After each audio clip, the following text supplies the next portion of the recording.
नमस्कार मित्रों, आज का वीडियो बहुत ही मार्मिक होने वाला है। महाभारत युद्ध के दोषी तुम हो कर्ण। किशन ने आखिर कर्ण से ऐसा क्यों कहा? दोस्तों, वीडियो में आगे बढ़ने से पहले हमारे चैनल को लाइक सब्सक्राइब जरूर कर लें। महाभारत केवल युद्ध ही नहीं था, बल्कि धर्म और अधर्म का टकराव, अहंकार और सत्य की परीक्षा तथा नीति की गाथा थी।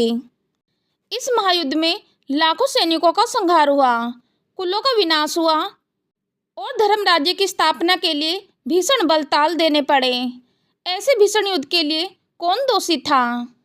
यह प्रश्न महाभारत के हर प्रसंग में बार बार उठता है।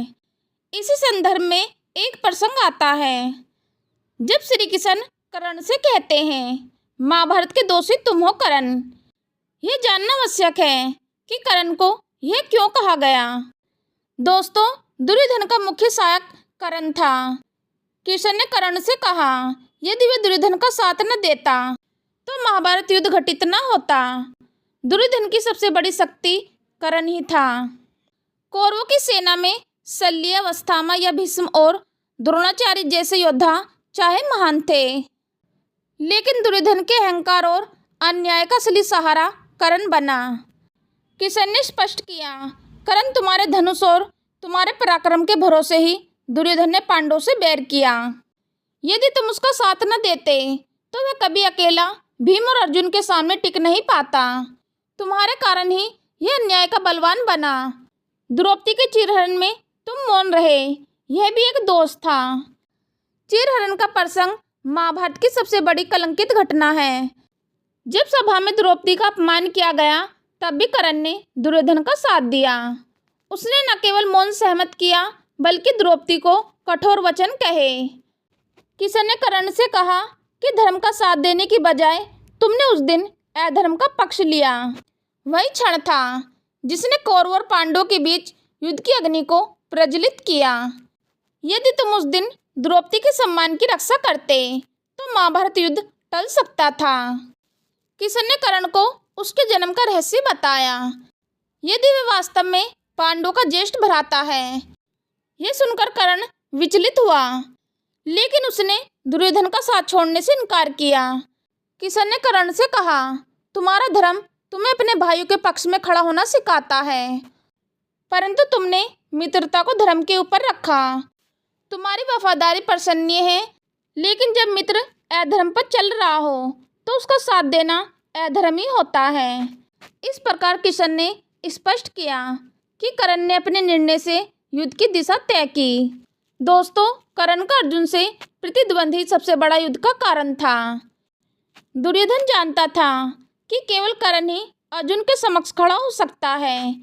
यही कारण है कि उसने कर्ण को अपना सबसे बड़ा सहारा माना। कृष्ण ने कहा, तुम्हारे अहंकार और प्रतिद्वंद की ज्वाला से भी इस युद्ध को भड़काया। यदि तुम अर्जुन के बैर भाव छोड़ देते तो भाई के रूप में उसे स्वीकारते तो यह विनाशकारी युद्ध टल जाता।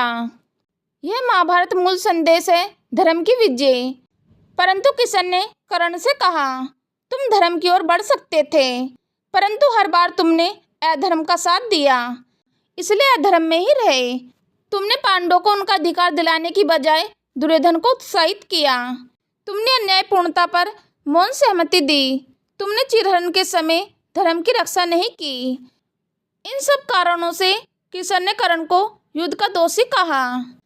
जब कृष्ण ने यह सब कहा तो कर्ण मौन हो गया।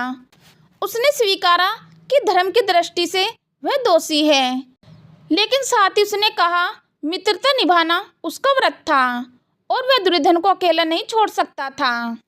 यह कर्ण का द्वंद्व था धर्म और मित्र के बीच। उसने धर्म को त्याग कर मित्र को चुना।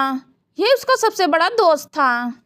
दोस्तों, महाभारत युद्ध का कारण अकेला कर्ण ही नहीं था, लेकिन युद्ध के सभी प्रमुख दोषियों में उसका स्थान आवश्यक है। श्री कृष्ण ने उसे दोषी इसलिए कहा क्योंकि उसने न्याय का समर्थन नहीं किया, धर्म की रक्षा नहीं की, दुर्योधन के अहंकार को शक्ति दी और अपने भ्राताओं के विरुद्ध खड़ा हुआ। श्री कृष्ण का यह कथन गहरी सीख देता है, धर्म से बड़ा कोई संबंध नहीं, चाहे वे मित्र हो या प्रतिद्वंद। कर्ण महान योद्धा था, लेकिन धर्म से विचलित होने के कारण उसे इतिहास ने दोषी कहा। दोस्तों, आज का वीडियो इतना ही। मिलते हैं आपको अगली वीडियो में। तब तक के लिए जुड़े रहे हमारे चैनल प्राचीन स्टडी से। यदि चैनल को सब्सक्राइब नहीं किया तो चैनल को सब्सक्राइब और वीडियो को लाइक कमेंट अवश्य कर दें। चलो तो मित्रों, मिलते हैं फिर नेक्स्ट वीडियो में नए ज्ञान के साथ। हम लेते हैं आपसे विदा। धन्यवाद।